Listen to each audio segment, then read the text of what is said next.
Bonjour et bienvenue pour ce nouvel instant détente avec un peu de frisson cette fois-ci. On découvre ou redécouvre un grand classique de la littérature du Royaume-Uni, L'étrange cas du Dr Jekyll et de Mr Hyde. Donc il s'agit de l'œuvre originale écrite par Robert Louis Stevenson et traduite ici en français par Théo Varlet. Voilà. Vous êtes bien installés, moi aussi, on va démarrer avec le premier chapitre à propos d'une porte. Monsieur Utterson, le notaire, était un homme d'une mine renfrognée, qui ne s'éclairait jamais d'un sourire. Il était d'une conversation froide, chiche et embarrassée, peu porté aux sentiments. Et pourtant cet homme grand, maigre, décrépit et triste plaisait à sa façon. Dans les réunions amicales et quand le vin était à son goût, quelque chose d'éminemment bienveillant jaillissait de son regard, quelque chose qui, à la vérité, ne se faisait jamais jour en paroles, mais qui s'exprimait non seulement par ce muet symbole de la physionomie d'après-dîner, mais plus fréquemment et avec plus de force par les actes de sa vie. Austère envers lui-même, il buvait du gin quand il était seul pour réfréner son goût des grands crus.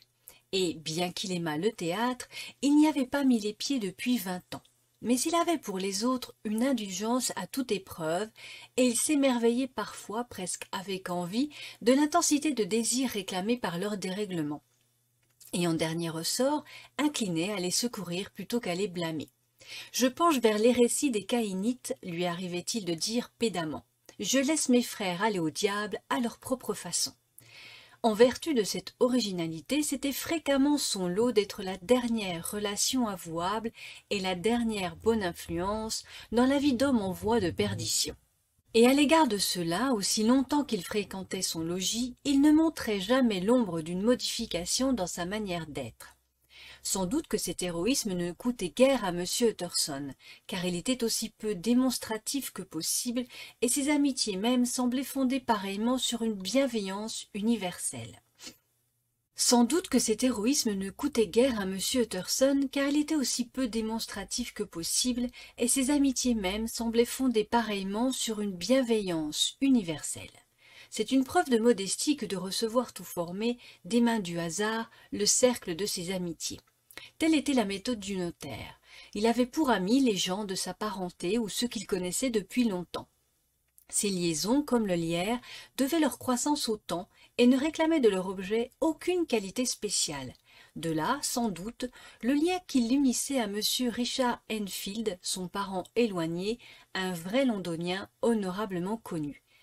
C'était pour la plupart des gens une énigme de se demander quel attrait ces deux-là pouvaient voir l'un en l'autre ou quel intérêt commun ils avaient pu se découvrir. Au dire de ceux qui les rencontraient, faisant leur promenade dominicale, ils n'échangeaient pas un mot, avaient l'air de s'ennuyer prodigieusement et accueillaient avec un soulagement visible la rencontre d'un ami. Malgré cela, tous deux faisaient le plus grand cas de ces sorties qu'ils estimaient le plus beau fleuron de chaque semaine, et pour en jouir avec régularité, il leur arrivait non seulement de renoncer à d'autres occasions de plaisir, mais même de rester sourds à l'appel des affaires. Ce fut au cours d'une de ces randonnées que le hasard les conduisit dans une petite rue détournée d'un quartier ouvrier de Londres. C'était ce qui s'appelle une petite rue tranquille, bien qu'elle charriât en semaine un trafic intense. Ses habitants, qui semblaient tous à leur aise, cultivaient à l'envi l'espoir de s'enrichir encore et étalaient en embellissement le superflu de leurs gains. De sorte que les devantures des boutiques, telles deux rangées d'accortes marchandes, offraient le long de cette artère un aspect engageant. Même le dimanche, alors qu'elle voilait ses plus florissants appâts et demeurait comparativement vide de circulation, cette rue faisait avec son terne voisinage un contraste brillant, comme un feu dans une forêt. Et par ses volets repeints de frais, ses cuivres bien fourbis, sa propreté générale et son air de gaieté, elle attirait et charmait aussitôt le regard du passant. À deux portes d'un coin, sur la gauche, en allant vers l'est, l'entrée d'une cour interrompait l'alignement, et à cet endroit même, la masse rébarbative d'un bâtiment projetait en saillie son pignon sur la rue. haut d'un étage, sans fenêtre, il n'offrait rien qu'une porte au rez-de-chaussée et à l'étage la façade aveugle d'un mur décrépit. Il présentait, dans tous ses détails, les symptômes d'une négligence sordide et prolongée. La porte, dépourvue de sonnette ou de heurtoir, était écaillée et décolorée. Les vagabonds gîtaient dans l'embrasure et frottaient des allumettes sur les panneaux. Les enfants tenaient boutique sur le seuil. Un écolier avait essayé son canif sur les moulures. Et depuis près d'une génération, personne n'était venu chasser ces indiscrets visiteurs ni réparer leurs déprédations. M. Enfield et le notaire passaient de l'autre côté de la petite rue, mais quand ils arrivèrent à hauteur de l'entrée, le premier leva sa canne et la désigna. « Avez-vous déjà remarqué cette porte » demanda-t-il, et quand son compagnon lui eut répondu par l'affirmative, « Elle se rattache dans mon souvenir, ajouta-t-il, à une très singulière histoire. »« Vraiment » fit M. Utterson d'une voix légèrement altérée, « et quelle était-elle » ? Eh bien, voici la chose, répliqua M. Enfield. C'était vers 3 heures du matin, par une sombre nuit d'hiver. Je m'en retournais chez moi d'un endroit au bout du monde, et mon chemin traversait une partie de la ville où l'on ne rencontrait absolument que des réverbères. Les rues se succédaient et tout le monde dormait. Les rues se succédaient, toutes illuminées comme pour une procession et toutes aussi désertes qu'une église. Si bien que finalement, j'en arrivais à cet état d'esprit du monsieur qui dresse l'oreille de plus en plus et commence d'aspirer à l'apparition d'un agent de police. Tout à coup, je vis 2 silhouettes. D'une part, un petit homme qui d'un bon pas trottinait vers l'est, et de l'autre une fillette de peut-être 8 ou 10 ans qui s'en venait par une rue transversale en courant de toutes ses forces. Eh bien, monsieur, arrivé au coin, tous deux se jetèrent l'un contre l'autre, ce qui était assez naturel, mais ensuite advint l'horrible de la chose, car l'homme foula froidement aux pieds le corps de la fillette et s'éloigna, la laissant sur le pavé, hurlante. Cela n'a l'air de rien à entendre raconter, mais c'était diabolique à voir. Ce n'était plus un homme que j'avais devant moi, c'était je ne sais quel monstre satanique et impitoyable. J'appelai à l'aide, me mis à courir, saisis au collet notre citoyen et le ramenai auprès de la fillette hurlante qu'entourait déjà un petit rassemblement. Il garda un parfait sang-froid et ne tenta aucune résistance, mais me décocha un regard si atroce que je me sentis inondée d'une sueur froide. Les gens qui avaient surgi étaient les parents même de la petite, et presque aussitôt on vit paraître le docteur chez qui elle avait été envoyée. En somme, la fillette, au dire du morticole, avait eu plus de peur que de mal, et on eût pu croire que les choses en resteraient là. Mais il se produisit un phénomène singulier. J'avais pris en aversion à première vue notre citoyen. Les parents de la petite aussi, comme il était trop naturel. Mais ce qui me frappa, ce fut la conduite du docteur.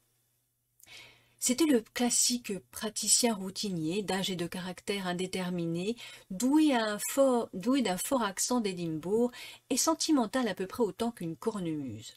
Eh bien, monsieur, il en fut de lui comme de nous autres tous. À chaque fois qu'il jetait les yeux sur mon prisonnier, je voyais le morticole se crisper et pâlir d'une envie de le tuer. Je devinai sa pensée, de même qu'il devina la mienne, et comme on ne tue pas ainsi les gens, nous fîmes ce qui en approchait le plus. Nous déclarâmes à l'individu qui ne dépendait que de nous de provoquer avec cet accident un scandale tel que son nom serait abominé d'un bout à l'autre de Londres. S'il avait des amis ou de la réputation, nous nous chargions de les lui faire perdre. Et pendant tout le temps que nous fûmes à le retourner sur le gril, nous avions fort à faire pour écarter de lui les femmes qui étaient comme des harpies en fureur. Jamais je n'ai vu pareille réunion de faces haineuses. Au milieu d'elles se tenait l'individu, affectant un sang-froid sinistre et ricaneur. Il avait peur aussi, je le voyais bien, mais il montrait bonne contenance, monsieur, comme un véritable démon. Il nous dit « Si vous tenez à faire un drame de cet incident, je suis évidemment à votre merci. Tout gentleman ne demande qu'à éviter le scandale. Fixez votre chiffre. » Eh bien, nous le taxâmes à 100 livres destinées aux parents de la fillette. D'évidence, il était tenté de se rebiffer, mais nous avions tous un air qui promettait du vilain, et il finit par céder. Il lui fallut alors se procurer l'argent. Et où croyez-vous qu'il nous conduisit?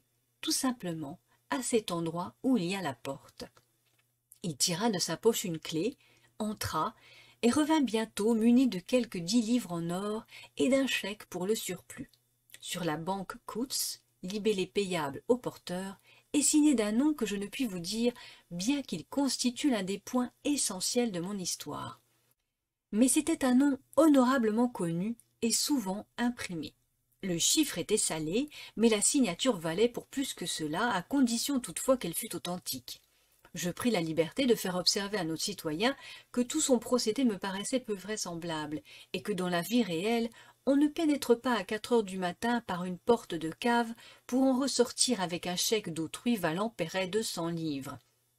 Mais d'un ton tout à fait dégagé et railleur, il me répondit « Soyez sans crainte, je ne vous quitterai pas jusqu'à l'ouverture de la banque et je toucherai le chèque moi-même. » Nous nous en allâmes donc tous, le docteur, le père de l'enfant, notre homme et moi, passer le reste de la nuit dans mon appartement. Et le matin venu, après avoir déjeuné, nous nous rendîmes en chœur à la banque. Je présentai le chèque moi-même en disant que j'avais toute raison de le croire faux. Pas du tout, le chèque était régulier.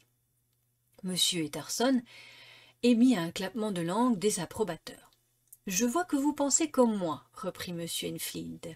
Oui, c'est une fâcheuse histoire, car notre homme était un individu avec qui nul ne voudrait avoir rien de commun, un vraiment sinistre individu, et la personne, au contraire, qui tira le chèque est la fleur même des convenances, une célébrité en outre, et, qui pis est, l'un de ces citoyens qui font, comme ils disent, le bien. Chantage, je suppose, un honnête homme qui paye sans y regarder pour quelque freudaine de jeunesse. Quoique cette hypothèse même, voyez-vous, soit loin de tout expliquer, ajouta-t-il. Et sur ces mots, il tomba dans une profonde rêverie. Il en fut tiré par M. Utterson qui lui demandait assez brusquement. « Et vous ne savez pas si le tireur du chèque habite là ?»« Un endroit bien approprié, n'est-ce pas ?» répliqua M. Enfield. « Mais j'ai eu l'occasion de noter son adresse. Il habite sur une place quelconque. »« Et vous n'avez jamais pris de renseignements sur cet endroit où il y a la porte ?» reprit M. Utterson. « Non, monsieur, j'ai eu un scrupule. Je répugne beaucoup à poser des questions. C'est là un genre qui rappelle trop le jour du jugement. On lance une question et c'est comme si on lançait une pierre. On est tranquillement assis au haut d'une montagne et la pierre déroule qui en entraîne d'autres et pour finir, un sympathique vieillard, le dernier auquel on aurait pensé, reçoit l'avalanche sur le crâne au beau milieu de son jardin privé et ses parents n'ont plus qu'à changer de nom. Non, monsieur, je m'en suis fait une règle, plus une histoire sans le louche, moins je m'informe. » Une très bonne règle, en effet, répliqua le notaire. « Mais j'ai examiné l'endroit par moi-même, » continua M. Enfield. « On dirait à peine une habitation. Il n'y a pas d'autre porte, et personne n'entre ni ne sort par celle-ci, sauf à de longs intervalles, le citoyen de mon aventure. Il y a 3 fenêtres donnant sur la cour au premier étage, et pas une au rez-de-chaussée. Jamais ces fenêtres ne s'ouvrent, mais leurs carreaux sont nettoyés. Et puis il y a une cheminée, qui fume en général, donc quelqu'un doit habiter là. Et encore, ce n'est pas absolument certain, car les immeubles s'enchevêtrent si bien autour de cette cour qu'il est difficile de dire où l'un finit et où l'autre commence. » Les 2 amis firent de nouveau quelques pas en silence, puis « Enfield, déclara M. Utterson, c'est une bonne règle que vous avez adoptée. »« Je le crois, en effet, répliqua Enfield. Mais malgré cela, poursuivit le notaire, il y a une chose que je veux vous demander. C'est le nom de l'homme qui a foulé aux pieds l'enfant. »« Ma foi, répondit Enfield, je ne vois pas quel mal cela pourrait faire de vous le dire. Cet homme se nommait Hyde. »« Fit M. Utterson. « Et quel est son aspect physique ? Il n'est pas facile à décrire. Il y a dans son extérieur quelque chose de faux. Quelque chose de désagréable, d'absolument odieux. Je n'ai jamais vu personne qui me fût aussi antipathique. Et cependant, je sais à peine pourquoi. Il doit être contrefait de quelque part. Il donne tout à fait l'impression d'avoir une difformité. Mais j'en ne saurais préciser le siège. Cet homme a un air extraordinaire, et malgré cela, je ne peux réellement indiquer en lui quelque chose qui sorte de la normale. Non, monsieur. J'y renonce. Je suis incapable de le décrire. Et ce n'est pas faute de mémoire, car en vérité, je me le représente comme s'il était là. M. Utterson fit de nouveau quelques pas en silence, et visiblement sous le poids d'une préoccupation, il demanda enfin « Vous êtes sûr qu'il s'est servi d'une clé ?» « Mon cher monsieur, commença Enfield au comble de la surprise. « Oui, je sais, dit Utterson, je sais que ma question doit vous sembler bizarre, mais de fait, si je ne vous demande pas le nom de l'autre personnage, c'est parce que je le connais déjà. Votre histoire, croyez-le bien Richard, est allée à bonne adresse. Si vous avez été inexact en quelques détails, vous ferez mieux de le rectifier. » « Il me semble que vous auriez pu me prévenir, répliqua l'autre avec une pointe d'humeur. Mais j'ai été d'une exactitude pédantesque, comme vous dites. L'individu avait une clé et qui plus est, il l'a encore. Je l'ai vu s'en servir. Il n'y a pas 8 jours. M. Utterson poussa un profond soupir, mais s'abstint de tout commentaire. Et bientôt son cadet reprit. Voilà une nouvelle leçon qui m'apprendra à me taire. Je rougis d'avoir eu la langue si longue. Convenons, voulez-vous, de ne plus jamais reparler de cette histoire. Bien volontiers, répondit le notaire. Voici ma main, Richard. C'est promis. Chapitre 2. Enquête de Mr. Hyde. Ce soir-là, M. Utterson regagna mélancoliquement son logis de célibataire et se mit à table sans appétit. Il avait l'habitude, le dimanche, après son repas, de s'asseoir au coin du feu avec un aride volume de théologie sur son pupitre à lecture, jusqu'à l'heure où minuit sonnait à l'horloge de l'église voisine, après quoi il allait sagement se mettre au lit, satisfait de sa journée. Mais ce soir-là, sitôt la table desservie, il prit un flambeau et passa dans son cabinet de travail. Là, il ouvrit son coffre-fort, retira du compartiment le plus secret un dossier portant sur sa chemise la mention « Testament du docteur Jekyll ». Il se mit à son bureau, les sourcils froncés, pour en étudier le contenu. Le testament était holographe, car M. Utterson, bien qu'il en acceptât la garde à présent que c'était fait, avait refusé de coopérer le moins du monde à sa rédaction. Il stipulait non seulement que, en cas de décès de Henry Jekyll, docteur en médecine, docteur en droit civil, docteur légiste, membre de la Société royale, etc., tous ces biens devaient passer en la possession de son ami et bienfaiteur, Edward Hyde. Mais en outre que, dans le cas où le dit docteur Jekyll viendrait à disparaître ou faire une absence inexpliquée d'une durée excédant 3 mois pleins, le dit Edward Hyde serait sans plus de délai substitué à Henry Jekyll, étant libre de toute charge ou obligation autre que le paiement de quelques petits legs aux membres de la domesticité du docteur. Ce document faisait depuis longtemps le désespoir du notaire. Il s'en affligeait aussi bien comme notaire que comme partisan des côtés sains et traditionnels de l'existence, pour qui le fantaisiste égalait l'inconvenant. Jusque-là, c'était son ignorance au sujet de Mr. Hyde qui suscitait son indignation. Désormais, par un brusque revirement, ce fut ce qu'il en savait. Cela n'avait déjà pas bonne allure lorsque ce nom n'était pour lui qu'un nom vide de sens. Cela devenait pire depuis qu'il s'était paré de fâcheux attributs. Et, hors des brumes onduleuses et inconsistantes qui avaient si longtemps offusqué son regard, le notaire vit surgir la brusque et nette apparition d'un démon. « J'ai cru que c'était de la folie, » se dit-il en remplaçant le malencontreux papier dans le coffre-fort, « mais à cette heure je commence à craindre que ce ne soit de l'opprobre. » Là-dessus, il souffla sa bougie, endossa un pardessus et se mit en route dans la direction de Cavendish Square, cette citadelle de la médecine où son ami, le fameux docteur Lanyon, avait son habitation et recevait la foule de ses malades. Si quelqu'un est au courant, songeait-il, ce doit être Lanyon. Le majestueux maître d'hôtel le reconnut et le fit entrer. Sans subir aucun délai d'attente, il fut introduit directement dans la salle à manger où le docteur Lanyon, qui dînait seul, en était aux liqueurs. C'était un gentleman cordial, plein de santé, actif, rubicond, avec une mèche de cheveux prématurément blanchis et des allures exubérantes et décidées. À la vue de M. Utterson, il se leva d'un bond et s'avança au-devant de lui, les 2 mains tendues. Cette affabilité, qui était dans les habitudes du personnage, avait l'air un peu théâtral, mais elle procédait de sentiments réels, car tous deux étaient de vieux amis, d'anciens camarades de classe et d'université, pleins l'un et l'autre de la meilleure opinion réciproque, et, ce qui ne s'ensuit pas toujours, ils se plaisaient tout à fait dans leur mutuelle société. Après quelques phrases sur la pluie et le beau temps, le notaire en vint au sujet qui lui préoccupait si fâcheusement l'esprit. « Il me semble, Lanyon, dit-il, que nous devons être, vous et moi, les deux plus vieux amis du docteur Jekyll. Je préférerais que ses amis fussent plus jeunes, plaisanta le docteur Lanyon. Admettons-le cependant, mais qu'importe, je le vois si peu à présent. En vérité, fit Utterson, je vous croyais très liés par des recherches communes. Autrefois, répliqua l'autre, mais voici plus de 10 ans que Henry Jekyll est devenu trop fantaisiste pour moi. Il a commencé à tourner mal en esprit sentant. Et j'ai beau toujours m'intéresser à lui en souvenir du passé, comme on dit, je le vois et l'ai vu diantrement peu depuis lors. De pareilles billevesées scientifiques, ajouta le docteur, devenu soudain rouge-pourpre, auraient suffi à brouiller Damon et Pythias. Cette petite bouffée d'humeur apporta comme un baume à M. Utterson.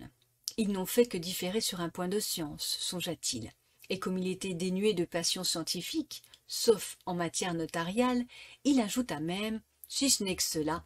Puis, ayant laissé quelques secondes à son ami pour reprendre son calme, il aborda la question qui faisait le but de sa visite en demandant « Avez-vous jamais rencontré un sien protégé, un nommé Hyde ?»« Hyde » répéta Lanyon, « non. Jamais entendu parler de lui. Ce n'est pas de mon temps. » Telle fut la somme de renseignements que le notaire emporta avec lui dans son grand lit obscur, où il resta à se retourner sans répit jusque bien avant dans la nuit. Ce ne fut guère une nuit de repos pour son esprit qui travaillait, perdu en pleines ténèbres et assiégé de questions. 6 heures sonnèrent au clocher de l'église qui se trouvait si commodément proche du logis de M. Utterson, et il creusait toujours le problème. Au début, celui-ci ne l'avait touché que par son côté intellectuel. Mais à présent, son imagination était elle aussi occupée, ou pour mieux dire, asservie.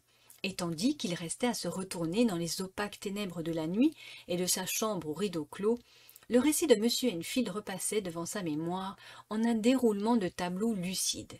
Il croyait voir l'immense champ de réverbères d'une ville nocturne, puis un personnage qui s'avançait à pas rapides, puis une fillette qui sortait en courant de chez le docteur, et puis tous les deux se rencontraient. Et le monstre inhumain foulait aux pieds l'enfant et s'éloignait sans prendre garde à ses cris.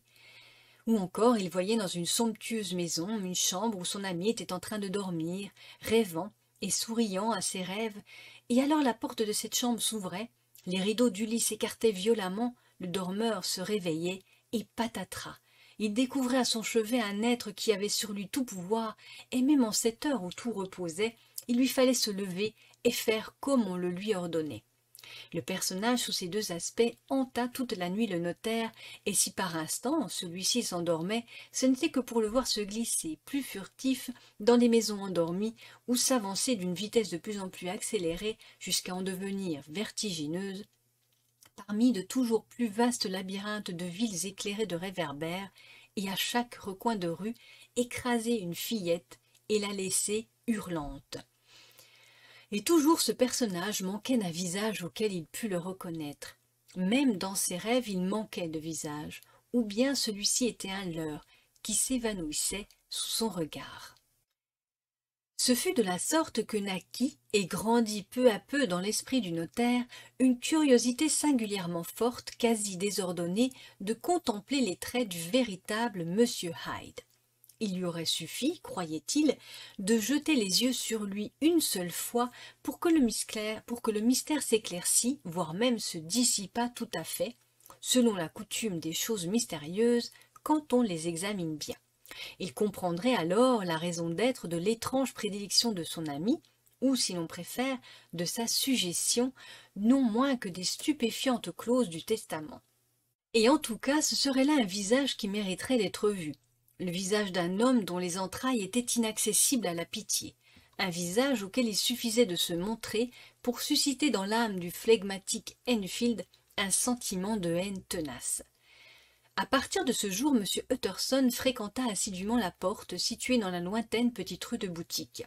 Le matin, avant les heures de bureau, le soir, sous les regards de la brumeuse lune citadine, par tous les éclairages et à toutes les heures de solitude ou de foule, le notaire se trouvait à son poste de prédilection. Puisqu'il est Monsieur Hyde, se disait-il, je serai Monsieur Sick. Alors ça, c'est une référence parce qu'en anglais, Hyde peut vouloir dire, écrit autrement, se cacher, et Monsieur Sick, Sick veut dire chercher. Sa patience fut enfin récompensée. C'était par une belle nuit sèche, il y avait de la gelée dans l'air. Les rues étaient nettes comme le parquet d'une salle de bal. Les réverbères, que ne faisait vaciller aucun souffle, dessinaient leur schéma régulier de lumière et d'ordre. Sa patience fut enfin récompensée. C'était par une belle nuit sèche. Il y avait de la gelée dans l'air, les rues étaient nettes comme le parquet d'une salle de bal. Les réverbères, que ne faisait vaciller aucun souffle, dessinaient leur schéma régulier de lumière et d'ombre. À 10 heures, quand les boutiques se fermaient, la petite rue devenait très déserte, et en dépit du sourd grondement de Londres qui s'élevait de tout alentour, c'était très silencieux. Les plus petits sons portaient au loin.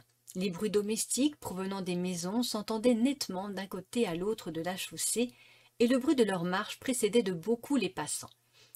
Il y avait quelques minutes que M. Utterson était à son poste, lorsqu'il perçut un pas insolite et léger qui se rapprochait. Au cours de ses reconnaissances nocturnes, il s'était habitué depuis longtemps à l'effet bizarre que produit le pas d'un promeneur solitaire qui est encore à une grande distance, lorsqu'il devient tout à coup distinct parmi la vaste rumeur et les voix de la ville. Mais son attention n'avait encore jamais été mise en arrêt de façon aussi aiguë et décisive, et ce fut avec un vif et superstitieux pressentiment de toucher au but qui se dissimula dans l'entrée de la cour. Les pas se rapprochaient rapidement, et ils redoublèrent tout à coup de sonorité lorsqu'ils débouchèrent dans la rue. Le notaire, avançant la tête hors de l'entrée, fut bientôt édifié sur le genre d'individu auquel il avait affaire.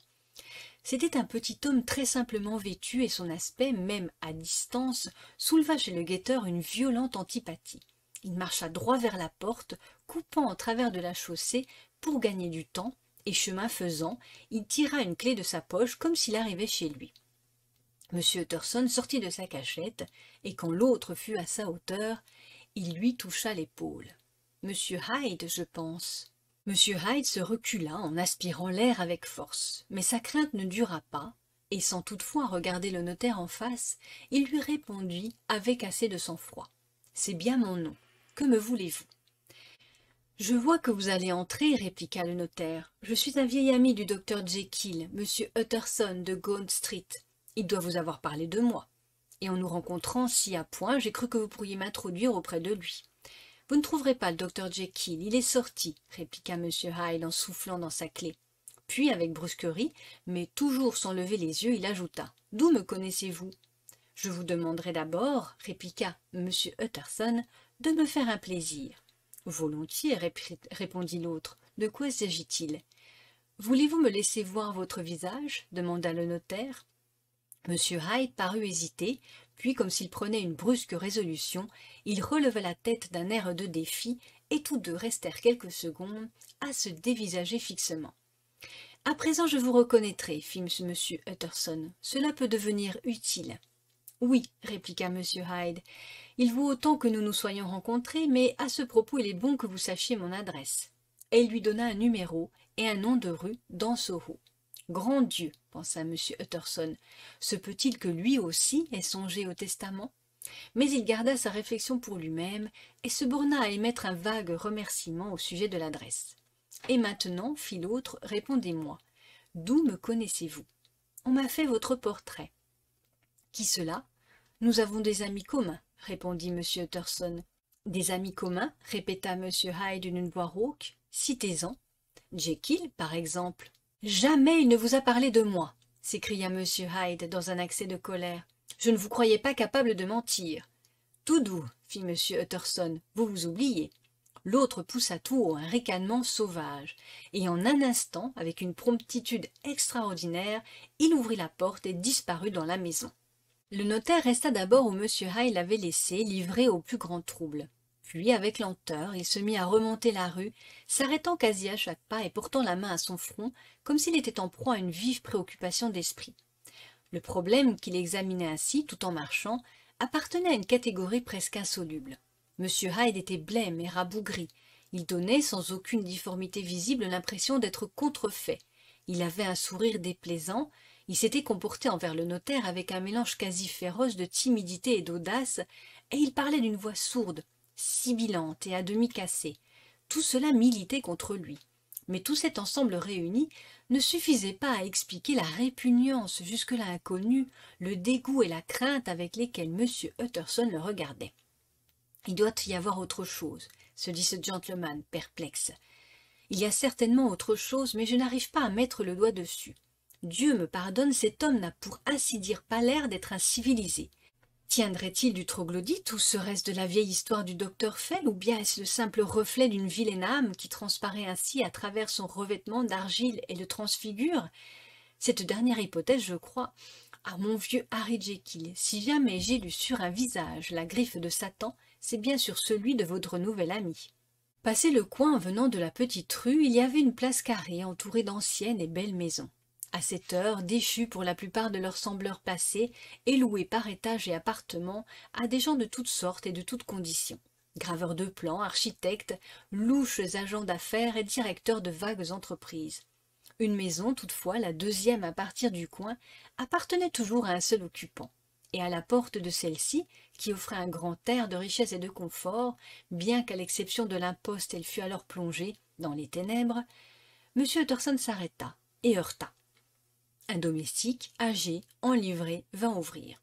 « Est-ce que le docteur est chez lui, Poole » demanda le notaire. « Je vais voir, monsieur Utterson, » répondit Poole, tout en introduisant le visiteur dans un grand et confortable vestibule au plafond bas, pavé de carreaux céramiques, chauffé, telle une maison de campagne, par la flamme claire d'un âtre ouvert et meublé de précieux buffets de chêne.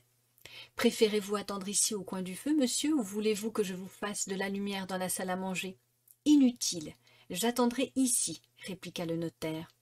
Et s'approchant du garde-feu élevé, il s'y accouda.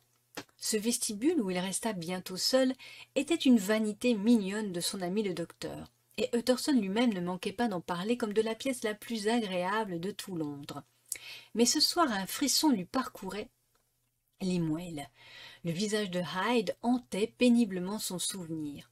Il éprouvait, chose insolite pour lui, la satiété et le dégoût de la vie, et du fond de sa dépression mentale, les reflets dansants de la flamme sur le poli des buffets et les sursauts inquiétants de l'ombre au plafond prenaient un caractère lugubre. Il eut honte de s'en sentir soulagé lorsque Poole revint enfin lui annoncer que le docteur Jekyll était sorti. « Dites, Poole, fit-il, j'ai vu M. Hyde entrer par la porte de l'ancienne salle de dissection. Est-ce correct lorsque le docteur Jekyll est absent ?»« Tout à fait correct, monsieur Utterson, répondit le domestique. Monsieur Hyde a la clé. »« Il me semble que votre maître met beaucoup de confiance en ce jeune homme, Poole, reprit l'autre d'un air pensif. « Oui, monsieur, beaucoup, en effet, répondit Poole. Nous avons tous reçu l'ordre de lui obéir. »« Je ne pense pas avoir jamais rencontré monsieur Hyde, interrogea Utterson. « Oh mon Dieu, non, monsieur, il ne dîne jamais ici, répliqua le maître d'hôtel, et même nous ne le voyons guère de ce côté-ci de la maison. Il entre et sort la plupart du temps par le laboratoire. Alors, bonne nuit, Poole. Bonne nuit, monsieur Utterson. » Et le notaire s'en retourna chez lui, le cœur tout serré. Ce pauvre Harry Jekyll, songeait-il, j'ai bien peur qu'il ne se soit mis dans de beaux draps. Il a eu une jeunesse un peu orageuse, cela ne date pas d'hier, il est vrai, mais la justice de Dieu ne connaît ni règles ni limites. Et oui, ce doit être cela, le revenant d'un vieux péché, le cancer d'une honte secrète, le châtiment qui vient, pédéclat au dos, des années après que la faute est sortie de la mémoire et que l'amour-propre s'en est absous. Et le notaire, troublé par cette considération, médita un instant sur son propre passé, fouillant tous les recoins de sa mémoire, dans la crainte d'en voir surgir à la lumière, comme d'une boîte à surprise, une vieille iniquité. Son passé était certes bien innocent. Peu de gens pouvaient lire avec moins d'appréhension les feuillets de leur vie, et pourtant il fut d'abord accablé de honte par toutes les mauvaises actions qu'il avait commises, puis soulevé d'une douce et timide reconnaissance pour toutes celles qu'il avait évitées après avoir failli de bien près les commettre. Et ramené ainsi à son sujet primitif, il conçut une lueur d'espoir. Ce maître Hyde, si on le connaissait mieux, songeait-il, doit avoir ses secrets particuliers. De noirs secrets, dirait-on à le voir, des secrets à côté desquels les pires du pauvre Jekyll sembleraient purs comme le jour. Les choses ne peuvent durer ainsi. Cela me glace de penser que cet être-là s'insinue comme un voleur au chevet de Harry. Pauvre Harry, quel réveil pour lui, et quel danger, car si ce Hyde soupçonne l'existence du testament, il peut devenir impatient d'hériter. Oui, il faut que je pousse à la roue. Si toutefois Jekyll me laisse faire, ajouta-t-il, si Jekyll veut bien me laisser faire. Car une fois de plus, il revoyait en esprit, net comme sur un écran lumineux, les singulières clauses du testament. Et voilà, c'est la fin de ce premier épisode de la lecture de l'étrange cas du docteur Jekyll et de Mr. Hyde. J'espère que cela vous a plu. Je vous donne rendez-vous au prochain épisode. Et en attendant, prenez soin de vous et profitez. Voilà, à très bientôt.